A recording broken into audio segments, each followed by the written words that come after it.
Bengali, Punjabi, Sindhi. Yes, they are units. They are provinces. Pathan. Yes. But I ask you, have you forgotten the lesson that Islam taught us 13 centuries ago?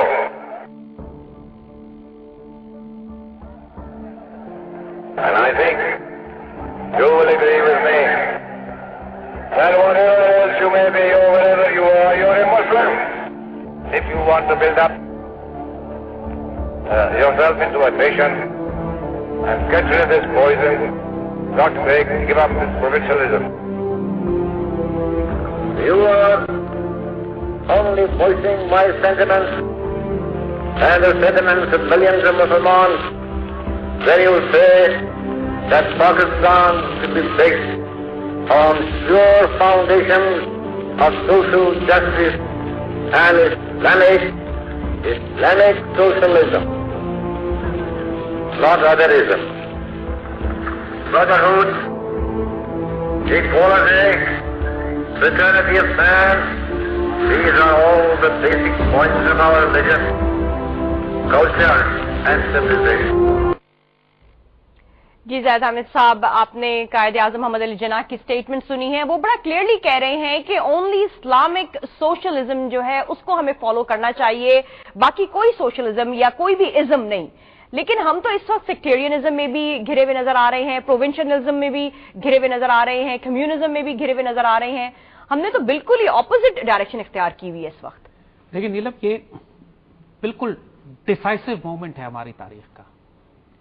Pakistan ہم نے فوجی طاقت سے نہیں بنایا تھا، پاکستان ہم نے اکنامک پاور سے بھی نہیں بنایا تھا. اپنی انڈسٹریل سٹرینتھ کی بنیاد پہ، اپنی صنعتی طاقت کی بنیاد پر ہم نے پاکستان حاصل نہیں کیا تھا. ہم نے پاکستان اپنے میڈیا کی طاقت سے بھی حاصل نہیں کیا تھا. پاکستان ہم نے اللہ کے فضل سے اپنے نظریات کی قوت سے حاصل کیا تھا، اپنی آئیڈیالوجی سے، اپنی روحانی طاقتوں سے حاصل کیا تھا کہ جس کے پوری کائنات کی اسپرچل فورسز اس وقت پاکستان بنانے پر فوکس ہو گئی تھی. اور یہ ملک جن ویلیوز پر بنایا گیا تھا اس کی فاؤنڈیشن علامہ اقبال نے رکھی تھی. اور آپ نوٹ کریں گے کہ نہرو جیسے ہندو نے یہ بات ایوب خان کو کہی تھی. جب ایوب خان نے کہا نہرو سے کہ مجھے کوئی نصیحت کیجئے، تو اس نے کہا کہ پاکستان کے ہر حکمران کو اقبال کا حافظ ہونا چاہیے. آپ بدنصیب قوم ہوں گے کہ آپ کو اقبال جیسا تحفہ ملے اور آپ اقبال سے فیض نہ لے سکیں. اور آپ نوٹ کریں گے کہ ریسنٹ میڈیا میں بھی اور پاکستان بننے کے وقت سے لے کر پچھلے دنوں حسن نثار بہت بڑے انٹلیکچوئل ہیں، ان کا ٹیلی ویژن پہ پورا ایک لائیو انہوں نے انٹرویو دیا جس کے اوپر میں سپریم کورٹ میں ان کے خلاف گیا. انہوں نے کہا کہ اقبال تو گھٹیا سا آدمی ہے، اس کو خام خواہ میں چڑھایا ہوا ہے سر کے اوپر لوگوں نے. اس قسم کا سٹیٹمنٹ انہوں نے اقبال کے بارے میں دیا. ندیم فاروق پراچا، ایک اور لبرل سیکولر بغیرت ہے، اس نے ابھی ایک سٹیٹمنٹ دیا ہے کہ اقبال تو فاشسٹ ہے، بدبخت آدمی ہے، اس کو کیا ضرورت ہے، خام خواہ سر پہ چڑھایا ہوا ہے. ماروی سرمد اکیور ساختما کی ممبر ہیں، ان کے خلاف بھی میں سپریم کورٹ میں گیا ہوں یہی سٹیٹمنٹ لے کر کہ انہوں نے کھل کر کہا کہ ہم پاکستان کو سیکولر اسٹیٹ بنائیں گے اور اقبال کا کوئی رول نہیں ہے پاکستان کو بنانے میں. اس قسم کے فحش کلمات ہمارے مین سٹریم میڈیا میں، ہمارے ایجوکیشن سسٹم میں، ہماری یونیورسٹیز کے پروفیسرز ہمارے بچوں کے ذہنوں میں ڈال رہے ہیں. اور ہو یہ رہا ہے. زید حامد صاحب، آپ کو نہیں لگتا کہ پیمرا کے بھی کوئی ریگولیشنز ہونے چاہیے کہ اپنے نیشنل ہیروز کے حوالے سے لینگویج کوڈ ہونا چاہیے؟ دیکھیے، ہم یہی عرض کر رہے ہیں کہ جس لیول پر پیمرا میں، تو آپ پیمرا کا تو ذکر ہی نہ کریں. پیمرا کے رولز میں لکھا ہوا ہے کہ آپ فورن کنٹینٹ، انڈین کنٹینٹ، فورن کنٹینٹ آپ 6%، 7% سے زیادہ نہیں چلا سکتے. یہاں چینل 60% فورن کنٹینٹ پہ ہی چل رہا ہے پورے چینل. کچھ پہ تو 90 اور 80% تک گیا ہوا ہے. اور پیمرا کیا کر رہی ہے؟ پاکستان کی آئیڈیالوجی کو جتنا نقصان اس میڈیا نے پہنچایا، انفارچونیٹلی شیخ رشید صاحب کے دور میں یہ 60 چینل کھولے گئے تھے، مگر کوئی اس وقت ریگولیشن اور کنٹرول نہیں تھا. جو بات آپ کر رہے ہیں کہ ہماری بات یہ کی جاتی ہے کہ پاکستان اور اسرائیل دو ملک ہیں جو آئیڈیالوجیکل سٹیٹس ہیں. تھوڑا سا اس کو ہم کریکشن کرنا چاہیں گے. ہم بھی یہ بات کہتے رہے ہیں لیکن اب بہت غور کرنے پہ 3 ملک ہیں جو نظریاتی اور آئیڈیالوجیکل ہیں. اسرائیل ایک یہودی نظریاتی ریاست ہے، پاکستان ایک نظریاتی اسلامی ریاست ہے، اور انڈیا ایک نظریاتی ہندو ریاست ہے. اور یہ بات کبھی نہ بھولیے. پورا انڈین میڈیا جو آپ دیکھتے ہیں، star plus, star channel, star movies, کوئی اٹھا کے دیکھ لیجئے، آپ کو ہر پروگرام میں